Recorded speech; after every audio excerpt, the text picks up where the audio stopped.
Colorado State University. Originally from Oklahoma, Brian is a member of the Wichita and Affiliated Tribes of Oklahoma and holds a bachelor's degree in Native American Studies from the University of Oklahoma and a master's degree in Applied Communications from Northern Arizona University. So let's give these panelists a round of applause.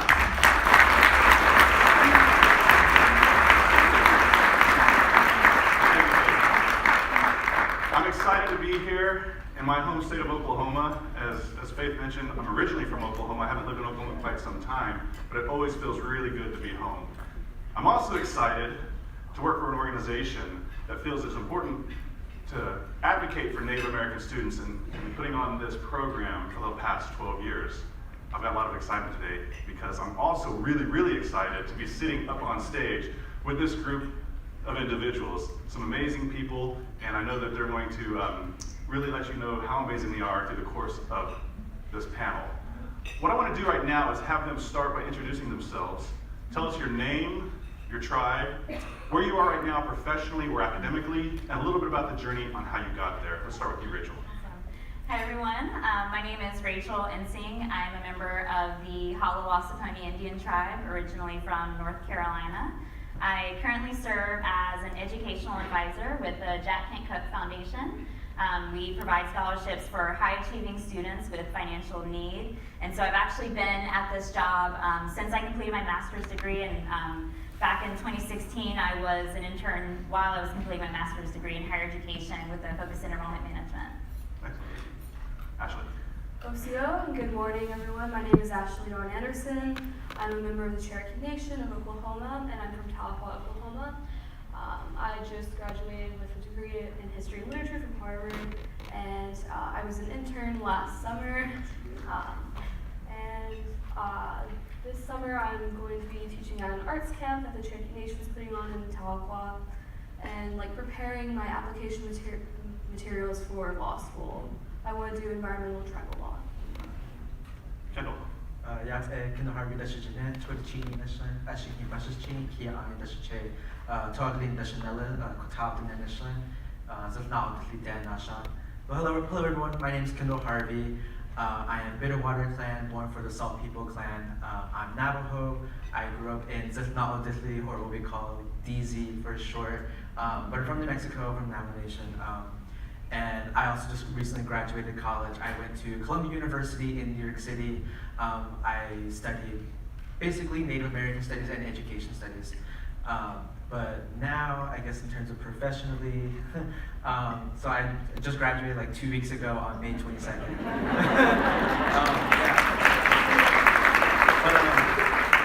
So I'm just home for the summer. I'm taking the summer off. But I'll actually be joining the College Board in the fall as part of the rotation program as a fellow.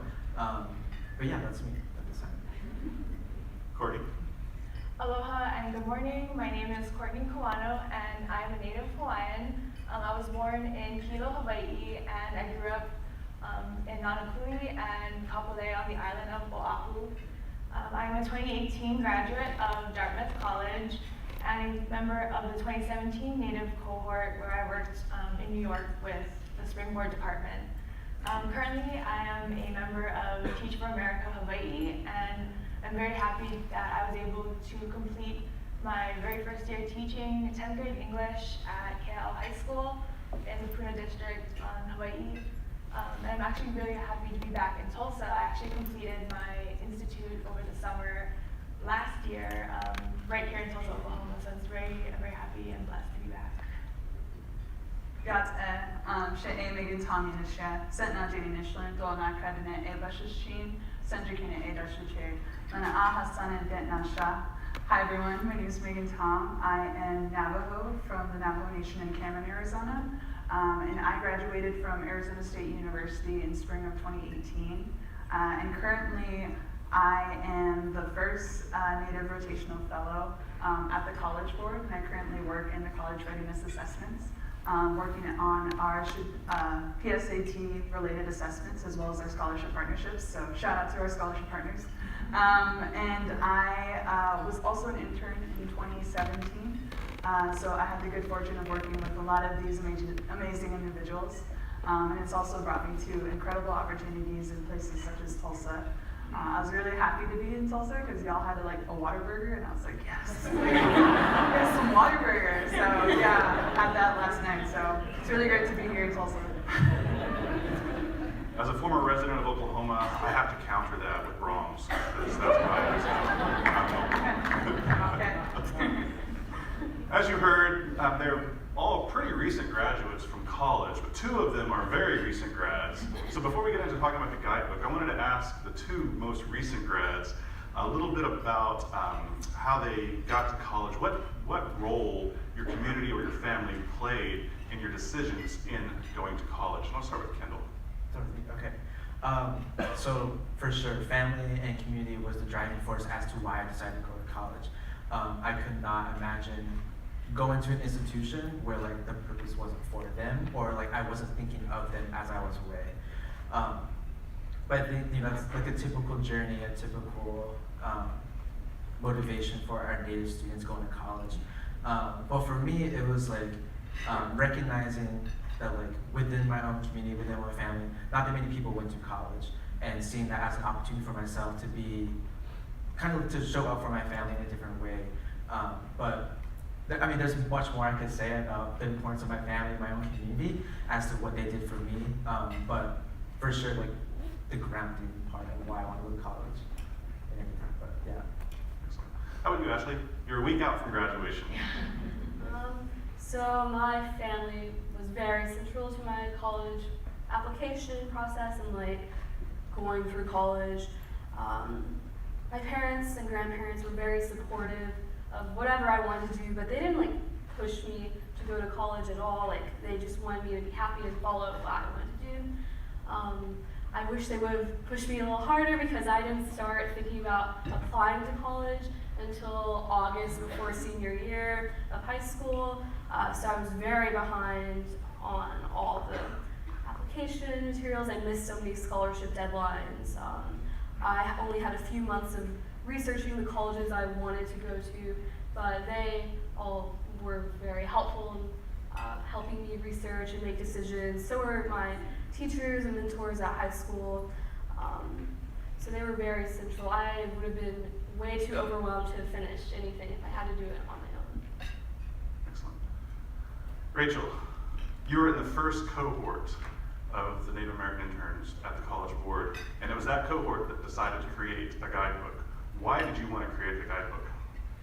Yeah, so drawing from my own experience, I grew up along from K through 12, both in Native and non-Native communities, and so I was really fortunate that I finished my high school and I started high school and finished in a predominantly Native American high school, and so because of that, I was in a Native community. I had a lot of resources available to me, and actually I feel so fortunate about this that a lot of colleges had recruitment days and visitation days specific to Native students, and I didn't know it at the time, but that was super important and helpful for me because I was able to go to a campus where there were a lot of other students that were not Native and maybe didn't know anything about other Native students, but I was able to actually see those Native students on campus and kind of connect that, and it helped me to see, as I was kind of becoming aware of this next part of my journey, that I was able to carry this Native identity with me to college and throughout college.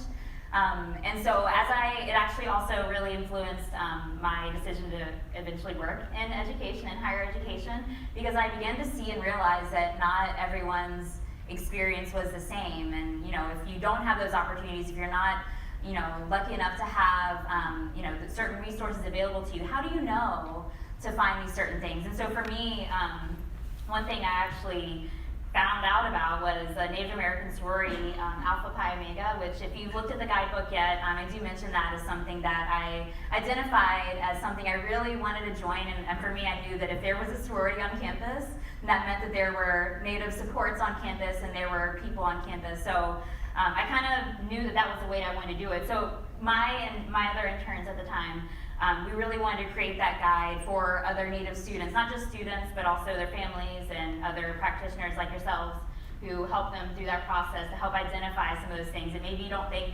are super apparent at the time. Courtney, you were in the second cohort right after Rachel's, and the guidebook was the idea, but it hadn't come to fruition yet. What made you want to start, or just continue working on that publication?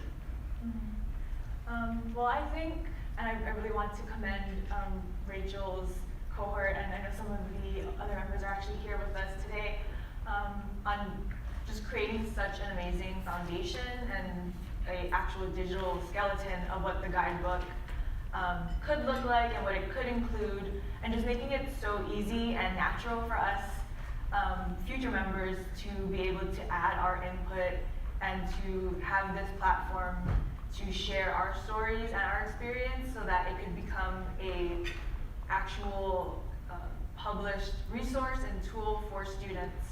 And kind of going along with the mission of the College Board, Rachel and her intern cohort really did a good job at clearing this path, for future interns like us to actually want to invest our time, our love, our energy into this product with the intention that it was going to be something that was tangible for future students.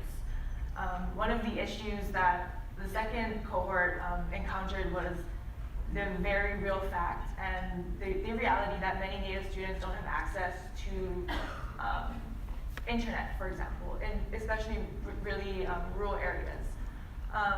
And so for us, getting it published was another really big move that we really wanted to push for and advocate for, so that this would be a tool that could actually reach students and something that I think was really essential for Native students. And so it was also just a shared understanding, I think, among the intern cohort that this would be a project that we would undertake throughout our summer internship program, and one that I think, again, the first class did a really good job at kind of starting that conversation with members in the New York office and throughout the country, and also just one that we felt really needed to be done. It was something that, through our own research as well with the program, we realized that there is, of course, this need for more representation of Native students at the post-secondary level. And so if there was anything that could be done to just help start that conversation among students, and to let them know, that this is something that others before them have experienced, and that there are things, of course, right, naturally, that we wish we knew when we were 9th graders, or at least with this version of the guidebook, what we wish we knew when we were juniors in high school. And so just having the shared understanding and also having all of these diverse experiences among, just 4 interns at, in 1 year and beyond. And then also I think there's a lot of power in the fact that this guidebook is an intergenerational project, that it's gone through 2016, 2017, 2018, and then something that I hope the 2019 intern cohort will get to improve upon, so that the next version can include sophomore and freshman year, so that we can kind of target students that are really interested in attending college at an earlier age, so that at least, it becomes more natural for them to kind of use the terminologies and to be more aware of resources, whatnot. And then again, for them to just remember, that there is power in noting that this is a resource that was made by Native college students, specifically for Native college students. And that there's power and knowledge of, past generations, and again, just awareness of the idea that Native students, we all kind of do have similar experiences, and the fact that we kind of have to struggle between, serving our community immediately after high school versus going away maybe even for, 2 to 4 years, and just knowing that it's okay, to feel that way, it's natural, and to kind of take the process, step by step, and just know that eventually you'll get somewhere, and hopefully as long as you're comfortable with who you are and just knowing, at least a little bit about the process throughout your journey in high school and beyond. That was just something that I think I was really proud and happy to naturally undertake with the intern program. Excellent. It really is a great publication, and I know it's something I wish I would have had as a first-generation college student myself. It would have really helped me navigate my college search process. In the guidebook, there's a recommendation to research services for Native students. And I'm curious to see if any of you all did that research. Megan, how about you? Did you? So I didn't. I put that advice in there, but I didn't do it. And that's, you know, the guidebook, like what we've like told ourselves is like what I wish I knew like before I started applying to college. And so I mentioned that I went to Arizona State University, and I kind of just like got in and was like, all right, this is great. Like I'm in college, cool. But then I started to realize like, oh, ASU is a huge campus, 4 campuses, 90,000 students. It's like a sea of people every single day. And so I was like, okay, I gotta find some sort of support, because I came from a high school in which I went to a Bureau of Indian Affairs dormitory, or Bureau of Indian Education dormitory.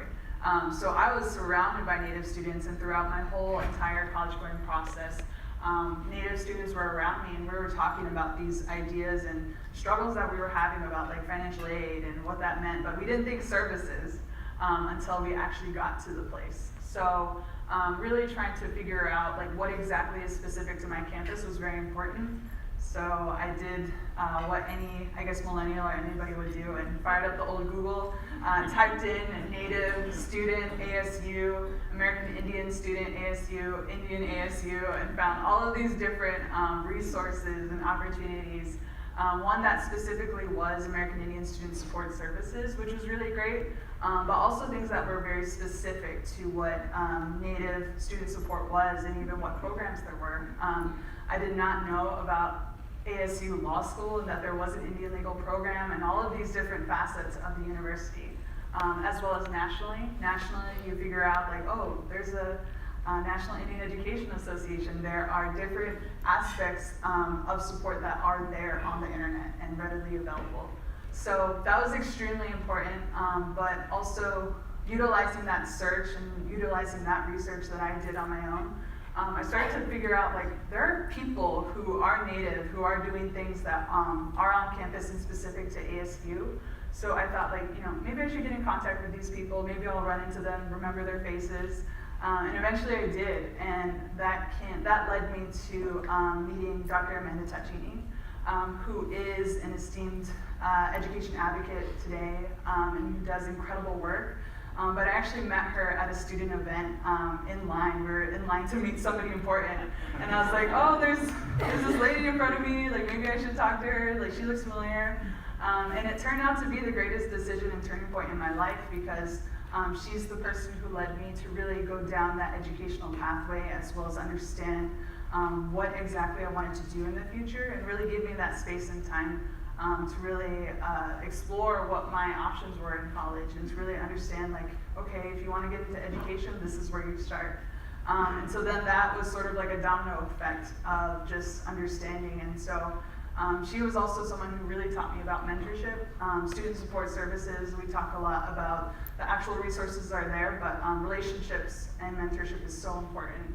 I definitely wouldn't be sitting here today with these colleagues and with people if I didn't have my mentors. So yeah, when it came to student support services, I understood like what a mentor was, because I didn't know anything about mentors before that.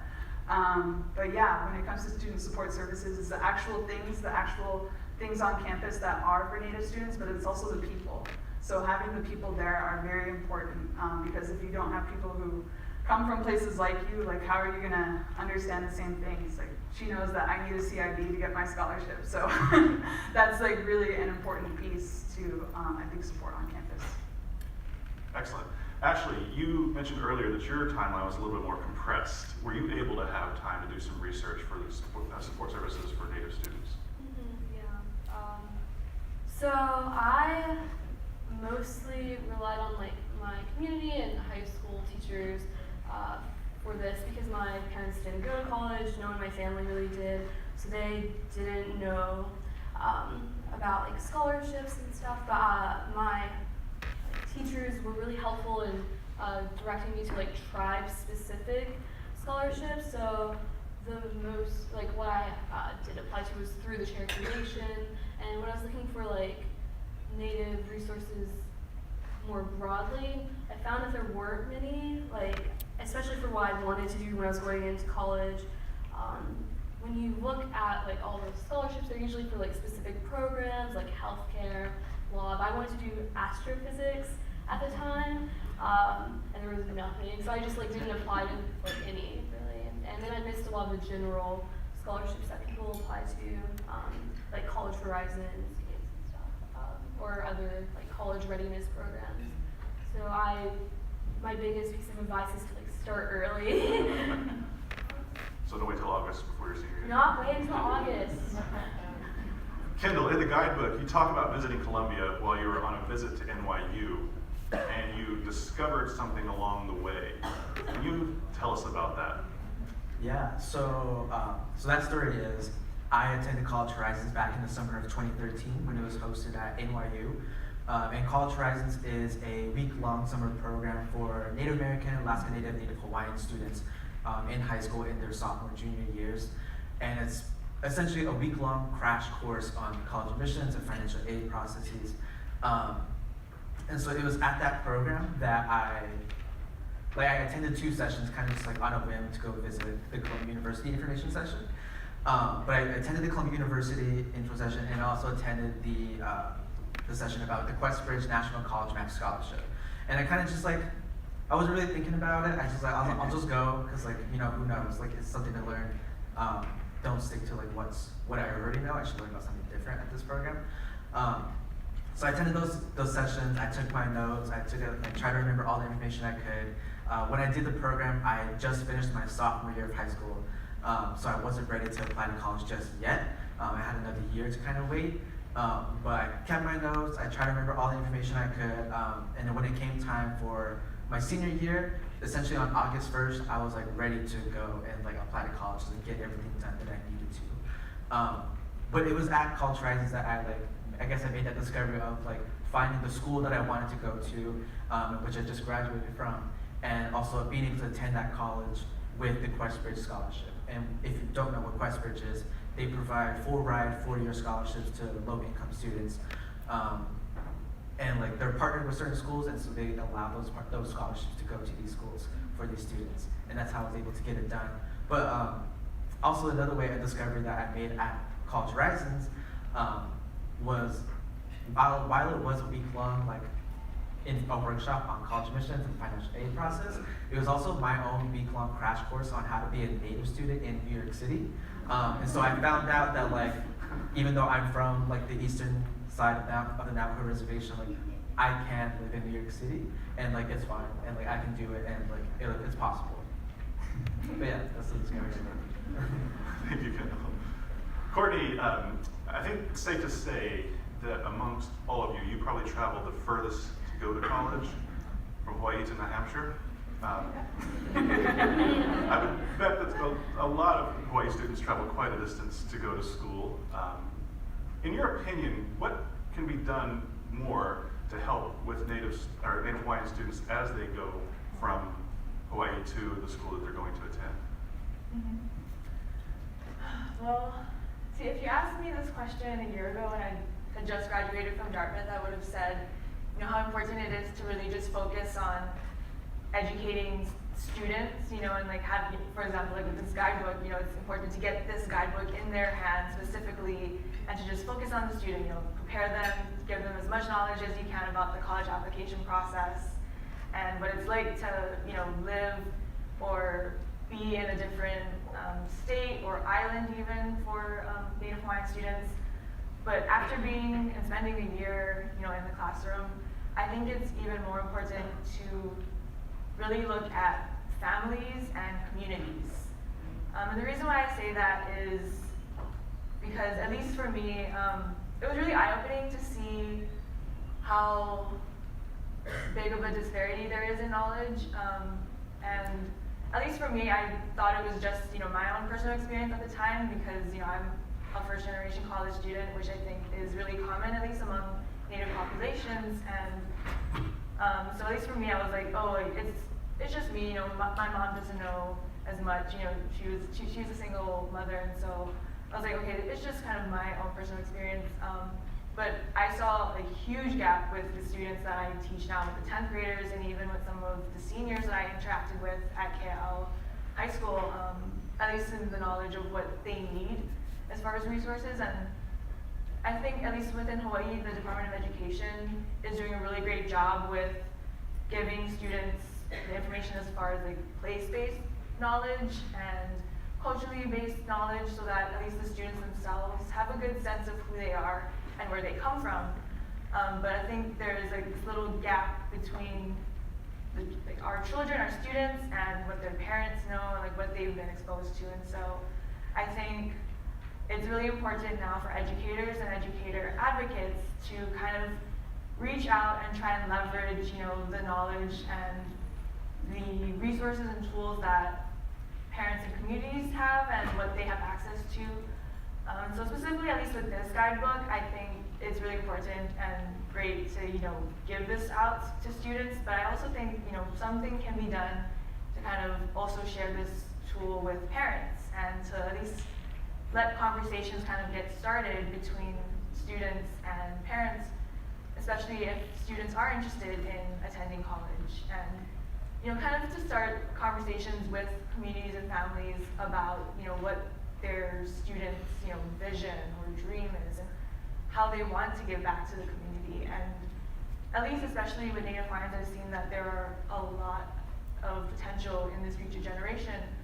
There's so many awesome projects and organizations that students are already at the forefront of within Hawaii. And so it's really, I think, essential to kind of leverage the knowledge with older generations and kind of see how communities can get involved, so that, you know, when students are traveling, hopefully not 5,000 miles away from home like I did, that, you know, they have this network of community leaders, organizers, whatever, to help them, you know, find a way back home.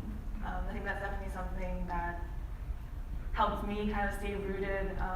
And I was really grateful, at least with the college I attended, that there was such a great Native and Indigenous presence on campus already. And at least with Dartmouth, there was an even bigger, I guess, Native Hawaiian presence. Like, surprisingly, some people, you know, don't even think that with the college being so far away, but there are a lot of Native Hawaiians there. And I guess this kind of also gets back to Megan's point about actually having students and families and communities do the research about Native services, so that families are also aware of what's out there, and communities can also help, you know, educate students about, you know, what to look for in a college, and making sure that there is a way for them to make that home away from home, so that if they are transitioning to a school that is really far away, or even if it's right down, you know, the street, that they have some kind of resource or just network of individuals, communities, organizations, whatnot, to kind of turn to when that transition is becoming a little bit too much to take on, especially within, you know, the first year of college. As Courtney was talking, I noticed, Rachel, you were nodding your head in a lot of agreement, I assume. With your experience as a student yourself and now as a professional in higher education, do you have anything you want to add in terms of what could be done more to support Native American students? Definitely, and I was nodding in agreement for sure, because I think, to echo Courtney's point, you know, when a student goes to college, it's not just the student, the entire family, and in some cases, in many cases, the community also goes to college. It's a huge adjustment, and so it's really important to involve all of those people, and keeping in mind that, you know, that the student has other layers. It's not just themselves that they're maybe concerned about, which I think can be a little bit different for Native American or Native Hawaiian students. But also that visibility. So I also want to loop back to something Megan said about mentorship, helping students to see themselves on campus and help connect them to either faculty and staff that can be allies or can be supports on campus is super helpful, as well as current students. I know for me, that was what made a huge difference. So I actually visited UNC Chapel Hill with Project Uplift when I was, I think, into my junior year of high school. So I wasn't too far behind you, actually, in my college planning journey either. That's when I first started thinking about, okay, this is when I'm supposed to start thinking about college. And I got there and I saw, oh, there's other Native students, and I recognized people that had gone to my high school, actually. And so being able to have that visibility, that actually put it on the forefront where I knew I was going to go to college, but I didn't know exactly where I was going to apply or what I was going to do. And so that, I think, is a huge aspect of that. And, I think as well, knowing that, you can't assume that you know a student's background, just as we've all kind of already shared. We all have very different backgrounds. We do share some common themes, I think, in kind of our journey planning to college.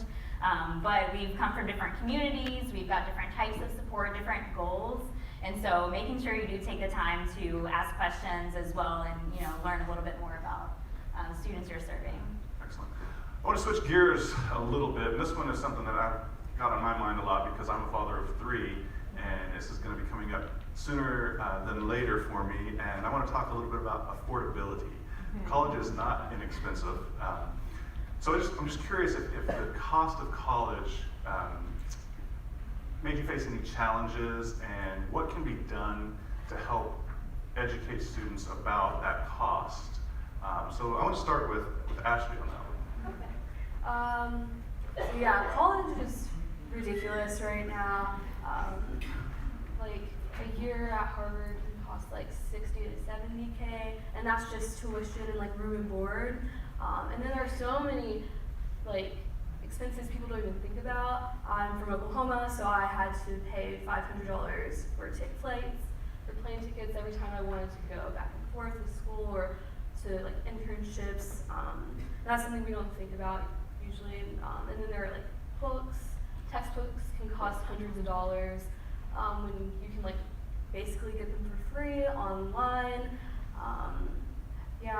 Like clothing, like I have never had to buy a heavy winter coat until I went to Boston. Like it's so warm and it's horrible in Boston. Just I had a flashback to the last winter until late April. And the price of college deterred me from applying to many schools. I only applied to Harvard and schools like Brown because through my really fast research, I learned that a lot of private institutions can end up being cheaper than state schools because they have really large endowments and can pay for need-based financial aid. So going to Harvard was way cheaper than going to OU. So I didn't even apply to OU because I would have had to have filled out so many scholarships for like $1,000 here and there, and it just didn't seem worth it. So I kind of focused on the top schools that had like the money to like pay me to go to school, basically. But even then, like there's still those costs that aren't covered by scholarships that, you have to save up. They like expect you to work over the summers, and summer jobs like often aren't paid. So there are a lot of financial expectations that were hard to meet at times. I often look to like Cherokee Nation for like supplemental finances and stuff. I did go to OU, and I'm still paying for that. And I wanted to avoid student loans at all costs. Smart person. Hagen, how about you? So I went to state school, and so when it came to trying to find money that would offset those costs, I did have to apply to many small scholarships and some scholarships had like that big money, but most of them were just every semester, and so every semester I had to think like, okay, like what scholarship has money, what deadline is coming up, and so that was always like a constant worry for my family and myself. Going into the university, we were just very much like, we gotta have it together, like we gotta have all these aspects of where you're gonna live and what you're gonna do, what you're gonna eat, like figured out. But like finance, we didn't really think about.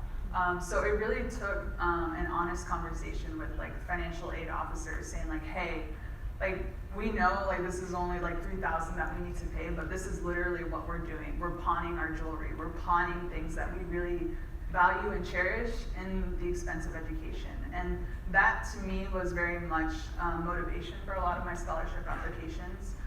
We were selling like livestock and stuff like that, and so it was like, this is what it's taking, and this is how committed we are, and this is what we want to do for our community and ourselves.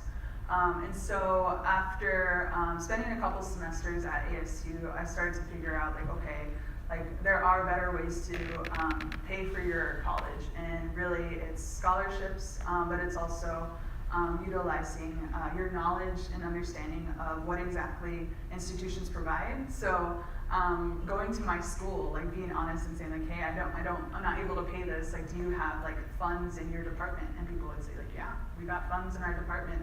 We can definitely help you offset that cost. And also being very strategic about the way you do it. Like, can I honestly make this happen, or can I just like wait? Like, it's kind of like playing poker. I feel like, I don't know, play your poker face. But then eventually I started to learn, because I'm looking into grad school and different institutions that offer maybe tuition waivers or offsets. And that's because, you know, I'm in education research, and I'm starting to realize, like through my background and history of understanding of what that means, there are institutions that offer tuition waivers to Native American students, such at ASU. There are 22 federally recognized tribes in Arizona, and students who are from tribes in Arizona. So if you have like a native Navajo living in New York and then coming back to ASU, they're going to pay in-state tuition. And then, example, at Fort Lewis, they actually have tuition waivers, so students have to pay, or just pay for room and board. But really, and also we heard about University of Chicago providing tuition waivers or offsets for students who are from the 567 federally recognized tribes. Like that's incredible, because finances are always a huge barrier. But I also want us to recognize that that isn't just for nothing. Like that isn't just because like people want to do it. There's a lot of history and pain and understanding that went into getting those tuition waivers, as well as understanding of how much it costs for Native students to go. Because Fort Lewis, for example, they had a history of boarding school abuse, and also a history of taking children away forcibly from students. And so that really does come with a cost. So that I don't want to put out the stereotype that all Native students go to college for free. That's not the case at all. But I do want to put out that understanding, hope that you echo this to other people, that Native students go to college at many costs. And you don't maybe see them every day, you don't see it paid out, but it's there. So yeah, when it came to college, it was very expensive, it was an experience, but in the end it was worth it. Like, I'm here today thanks to my mentors and their understanding, so. That's great advice, thank you. Kendall, being 2 weeks post-graduation, career ahead of you, what, if any, does your Native identity influence in your career path? Yeah, for sure. I was actually talking about this with Rachel last night, and how the whole journey has like manifested itself, and the way I've been able to like articulate what I want to do over the years. But I guess as a reminder, so I majored in race and ethnicity studies and focusing on Native studies and concentrated in education.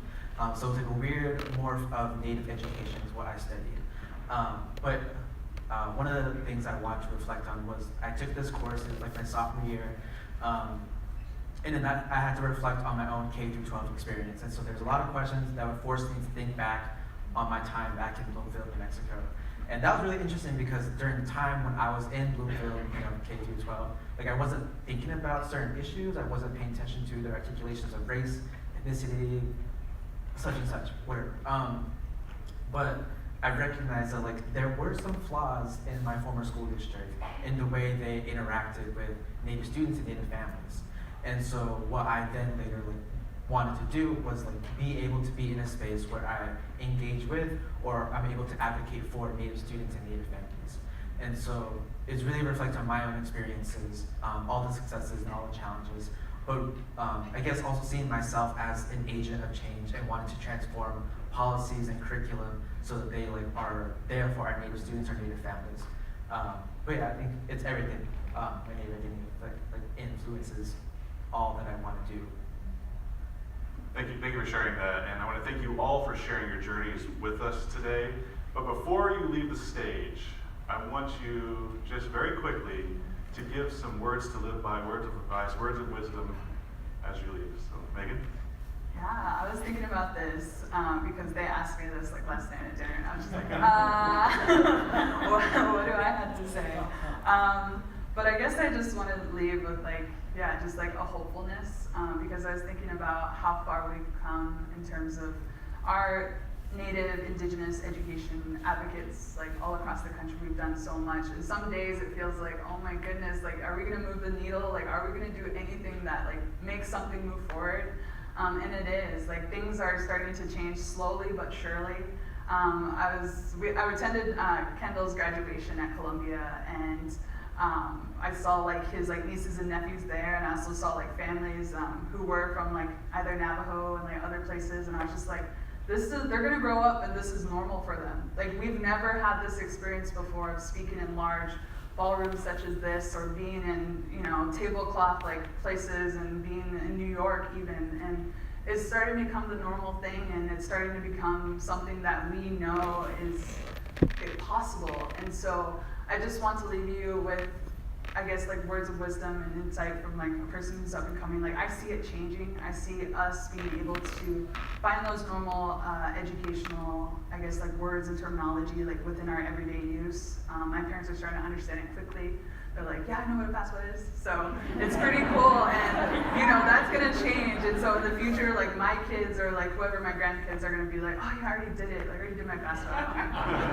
Or I don't even need to fill out a FAFSA. Like I got college paid for. Like I've already done it. So yeah, that's what the hope that I want to leave. So all the work that you do is making a change and moving the needle every single day.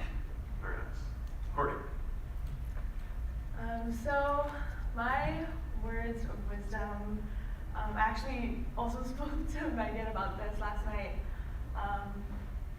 And at least kind of in preparing for this panel, I had a memory of when I was able and fortunate enough to mentor incoming Dartmouth prospects as part of the Native Flying Program, which was like a spotlight that I had in the guidebook.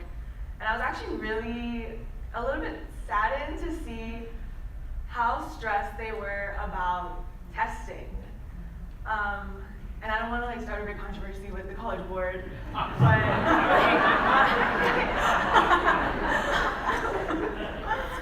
I guess like my word of wisdom, especially for other teachers and educators that are at the front line, actually interacting with students, especially thinking and engaging with college application processes or organizations or scholarships, is to remember that testing is not the end-all be-all.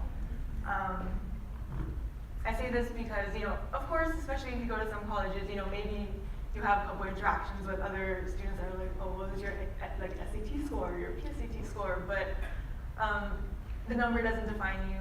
That's something that I've been really fortunate enough to be able to advocate and kind of emphasize in my classroom. I tested some of my students for standardized testing, and just kind of getting them to remember that that it's just a test, it doesn't mean anything, and at least within the college guidebook, I hope that we kind of conveyed the same message that the college application process is very holistic, and it's something that admissions officers, keep in mind. And so hopefully when you go back, take this nice summer break, whatnot, and then kind of get started with, again, interacting with students, engaging with them, getting them excited about the fall term and the application process, especially for your seniors. It's just to kind of remember that and to kind of keep that in mind that testing is great, it has its place, but especially for Native students who tend not to perform right at the same level as other students across the country, that it's not, it doesn't determine who they are, whatnot. So yeah. Thank you, Courtney. Kendall, quick words of wisdom. Yeah, so mine is me channeling someone that I really admire within education, Carmen Lopez, the executive director of College Horizons. But at one point a while ago, she kind of gave me this advice in like a message, but her like final point of it was like 3 words: equity requires effort. And so I think thinking about this whole conference and it being something of equity for Native students, Native families, Native educators, but like the idea of equity, like it requires effort that you have to put in that energy, that labor, that love, that care. And so it's not going to be easy. It's not going to be like it's going to take time. It's going to take generations to kind of do this work. But I think that's the main point I want to give people as a reminder that equity requires effort. Thank you. Ashley? So I did just graduate. I've been reflecting a lot and like thinking of, especially about the early years of college and how hard it was to adjust to a new setting, to a different kind of learning environment. And then I also like attended my Native American like commencement ceremony, and I saw that so many of the Native American students I went in with weren't there.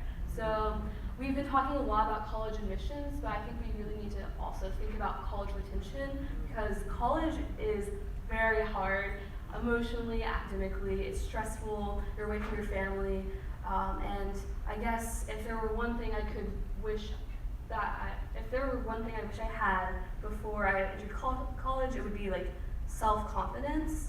I think freshman year was especially hard because I just did not believe in myself enough, and I think as educators and like older role models, we can try and like instill more self-confidence in our younger students. Excellent. Thank you. And Rachel, quick words of advice. Yes. So first, I think for students and really for everyone, just remember to give thanks and to remember that none of us got here on our own. So I think on that note too, I do want to thank everyone on stage and with the College Board and all the other interns that are not here with us. One, for supporting this initiative and for building upon it. As some of you mentioned, we started out with a very kind of bare bones idea because we were like, this is something new, and it was really morphed into something really beautiful. So I really want to thank you all for that. I'm really humbled and grateful to be here. And I think second, for practitioners, that to ask questions. None of us would be here if questions weren't asked on what more can we do. But also, if you do ask questions, as Kendall mentioned, things take effort. You do need to listen as well. So when you do ask people to share, their experiences and their knowledge, make sure you're actually listening and putting in that effort. And then lastly, I think, perhaps one of the harder things to do is to provide a seat at the table, or, to provide room for these things to happen, because, we would be nowhere if someone didn't give us that opportunity. And I think we've got to continue to make that happen and, put forth that effort. Please help me thank our panelists.